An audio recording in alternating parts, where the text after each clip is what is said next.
Do you see this candle right here? It literally looks like real coffee beans, but it's actually made out of wax. And today I'm going to show you exactly how to make it step by step. So if you've ever wondered how people make aesthetic coffee candles, or you looked at them and you thought there's no way that those are handmade, it actually is, and is way easier than you think it would be. We're going to start by making the coffee beans first. And then we're going to turn this into a whole candle. So we're going to start with a small amount of wax. So it's a little bit hard to tell what color the blocks are, so I just like to write on a piece of paper. As you can tell, this one's a nice brown color, and this one's a black. So I like to mix the two together to give us a really good coffee bean color. Now this part is really important. This is what's going to make your coffee beans look realistic. I'm using a dark brown dye, and it's already pretty close to the color of coffee beans. But here's the trick. I'm adding just a tiny bit of black. Not a lot, like barely anything. And it just deepens the color and makes it look so much more realistic.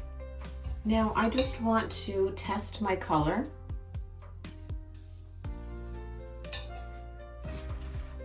And I love it. That's exactly the color that I'm going for a coffee bean. Go ahead and add your fragrance oil and give that a really good mix. I always go back and forth about adding the fragrance oil with the embeds. Like, it's such a small amount, does it really matter?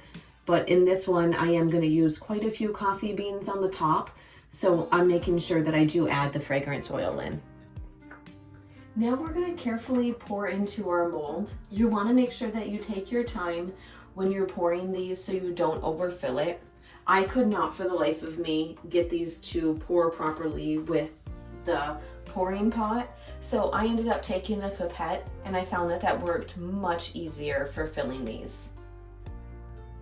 Okay, these aren't going to take long at all to harden completely. Tell me that's not adorable. And the reason why that's important is when they're overfilled, they just don't look as nice. They just look like a nicer coffee bean when they're not overfilled. And I mean, I guess you can clean them up. It just, doing the work up front saves you quite a bit of time in the back end. Now, because these cool so quickly, I literally just leave the pouring pot sitting on the hot water from when we warmed up the wax to keep the wax in liquid form. And once these are hardened, tell me they don't look like coffee beans. Like, I am obsessed with how much detail these have. Like, if these coffee beans were sitting on the table, you would probably think that they're real coffee beans. If you want to learn how to make the mold for the coffee beans, I actually do have a video on that, so I will link it somewhere for you. So if you want to learn how to make the mold, you can certainly do that. Now, before we actually make the candle, I don't know how much wax this is going to take, so let me show you how you determine the amount of wax you need for any given candle. You're going to go ahead, grab your scale. With your container on it, push tare, so it'll read 0 with the container on it. And then we're just going to take water, and we're going to pour it in our container to the point that we want it filled up. Now, I have this filled up to right here. We're going to have the coffee beans on top of that, so I think that's plenty full enough. So this is 300 and, well, it says 62, but we're going to go with 360 grams of water. So the weight of the water was 360 grams. What we're going to do is we're going to multiply that number by 0.86, which gives us 309.6. I'm going to call it 310 grams of soy wax is what we're going to need. And we're going to go ahead and pop this on a double boiler. And while we have this on the double boiler, we're going to come in, we're going to periodically go through and give it a really good mix. We want our wax to be melted, but we don't want it to be overheated. So we don't want it any hotter than it has to be. So just give it a good mix. Now that our wax is fully melted, we're going to go ahead, we're going to remove that from the heat. Now we're gonna go ahead, we are going to take our wick, add just a wee little bit of hot glue.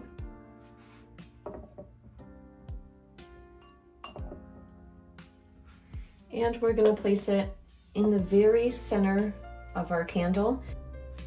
I'm adding the cocoa and coffee fragrance oil, and this smells absolutely amazing.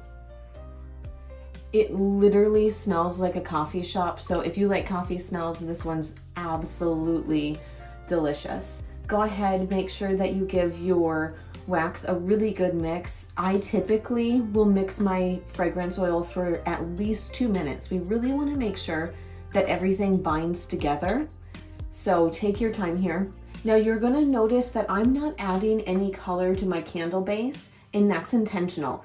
I really think that making this a white candle is going to be more aesthetically pleasing with the coffee beans on top. So this part I'm not going to add any colorant. If I did, maybe like a creamy color, or you could probably get away with like a light chocolatey color would look nice, but I'm going to go ahead and leave it as a white candle base. And now we're going to go ahead, we're going to pour our wax into the jar. I like to pour with my container right on the edge of the jar, and I pour very slow so I don't get any extra bubbles in my soy wax. Just really take your time here when you're pouring.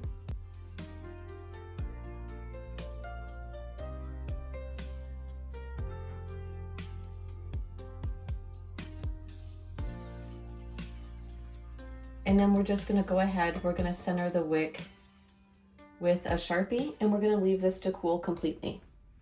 All right, so our candle is fully cooled. The top's not perfect, so I'm actually happy that I'm doing something with the top so I don't have to fix it.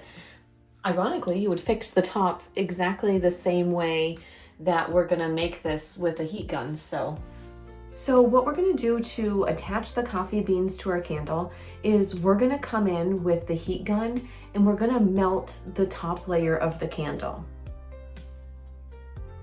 You don't wanna melt the whole candle, and you don't wanna melt too deep. You just wanna melt a very thin layer on top. Take your time here because you wanna make sure you melt the right amount. We will come in and we're gonna start placing our coffee beans. Now you do want to move quickly because you get one shot at this. That pool of wax, we need it for these coffee beans to stick. Without it, they're not going to stick. Now, although you want to take your time, you also want to work quickly, right? Because this wax is hardening every second. It's getting closer to be hardening. So you want to move as quickly as you can, but still placing them in a way that makes the candle aesthetically pleasing. Because we have perfect world and we have real world.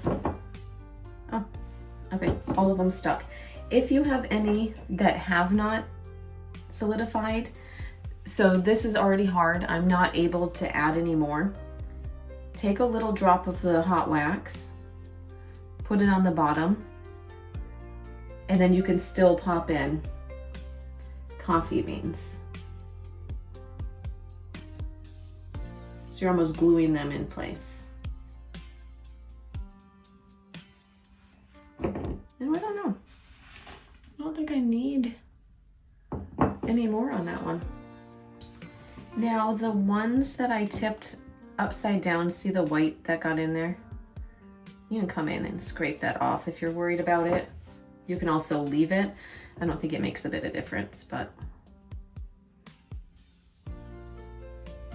I'm gonna let this finish cooling before I trim the wick though. And once that sets, this is what you get. A coffee candle that looks actually real. And then we're just gonna go ahead, we're gonna come in, trim the wick to 1/4 inch, and then I'm just gonna come in and pop on a label. I am actually obsessed with the way that this coffee candle turned out. I feel like it's just so darn cute, and it's the perfect candle to like leave on your countertop next to your coffee machine or somewhere by your coffee machine. I really hope you enjoyed the video. I hope you enjoy making and using your candle as much as I did. If you haven't done so already, be sure you hit the like and subscribe button down below. And I do put a full written recipe on my blog, so on summerrain.website there is some more information on candle making, on the coffee candle, all of that fun stuff. So if you haven't done so, be sure you pop over there.